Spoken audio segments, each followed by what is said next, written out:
ಮುಂದಿನ ವಿಚಾರವನ್ನ ಸರ್ ಅನ್ನೋ ರಾಜಣ್ಣ ಅವರ ಆರೋಪ ನೋಡಿ, ಯಾರು ನಂಬಿಕೆಯನ್ನಿಟ್ಟಿರ್ತಾರೆ ಅವರು ಅದನ್ನ ಉಳಿಸ್ಕೊಳ್ಳೋಂಥ ಕೆಲಸವನ್ನು ಮಾಡ್ತಾರೆ. ಅವರು ನಂಬಿಕೆಯನ್ನಿಟ್ಟು ನಮ್ಮ ಜೊತೆ ಬಂದು ಮಂತ್ರಾಕ್ಷತೆಯನ್ನ ಮನೆಗೆ ಕೊಟ್ಟರೆ ಅವ್ರಿಗೂ ನಂಬಿಕೆ ಇದೆ ಅಂತ ಆಗುತ್ತೆ, ನಮಗೂ ಅವ್ರಿಗೂ ವ್ಯತ್ಯಾಸ ಇಲ್ಲದ ರೀತಿ ಆಗುತ್ತೆ. ಜನ ಅವ್ರನ್ನೂ ಒಪ್ತಾರೆ.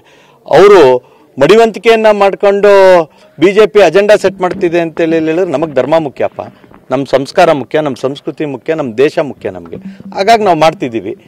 ಮಾಡೋಂಥ ಸಂದರ್ಭದಲ್ಲಿ ಅಜೆಂಡಾ ಮಾಡ್ಕೊಂಡಿದ್ದಾರೆ ಅಂದರೆ ಅವ್ರನ್ನ ನಾವೇನಾದ್ರು ಬಿಜೆಪಿ ಫ್ಲಾಗ್ ಇಟ್ ಮಾಡ್ತಾ ಇದ್ದೀವ? ಧರ್ಮದ ವಿಚಾರವಾಗಿ, ಪಕ್ಷಾತೀತವಾಗಿ, ಜಾತಿಯನ್ನು ಮೀರಿ ಧರ್ಮವನ್ನು ಸೇರಿಸಿ ಎಲ್ಲರೂ ಒಟ್ಟಾಗಿ ಹಬ್ಬದ ವಾತಾವರಣದ ರೀತಿಯಲ್ಲಿ ಈ ಒಂದು ಕಾರ್ಯಕ್ರಮವನ್ನು ಮಾಡ್ತಾ ಇದ್ದೀವಿ. ಅವರ ಅನಿಸಿಕೆಯನ್ನು ಅವರು ಹೇಳಿರ್ತಾರೆ.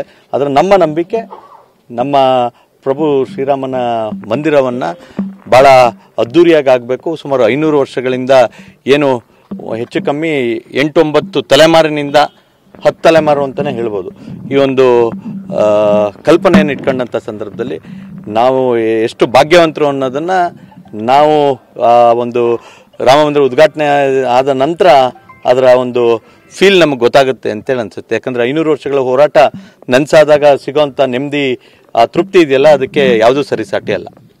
ಪಕ್ಷಾತೀತ ಅಂತ ಹೇಳ್ತಿದ್ರೆ ಆಹ್ವಾನ ಇರುತ್ತೆ, ಹಾಲಿ ಸಿಎಂಗೆ ಆಹ್ವಾನ ಸಿಗಲ್ಲ, ಹೇಗೆ ಇದು?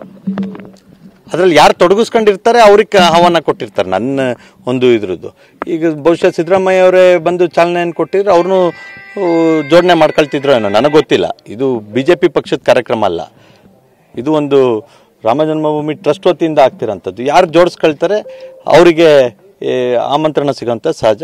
ಬಹುಶಃ ಸಿದ್ದರಾಮಯ್ಯ ಅವರು ಕೂಡ ಇದನ್ನು ಜೋಡಿಸ್ಕೊಂಡು ಮುಂದಿನ ದಿನಗಳಲ್ಲಿ ಎಲ್ಲ ಚಟುವಟಿಕೆಗಳಲ್ಲಿ ಭಾಗಿಯಾಗ್ತಾರೆ ಅನ್ನೋದು ರಾಜ್ಯದ ಎಲ್ಲ ಹಿಂದೂ ಸಮಾಜದ ಬಂಧುಗಳ ಒಂದು ನಂಬಿಕೆ ಇದೆ.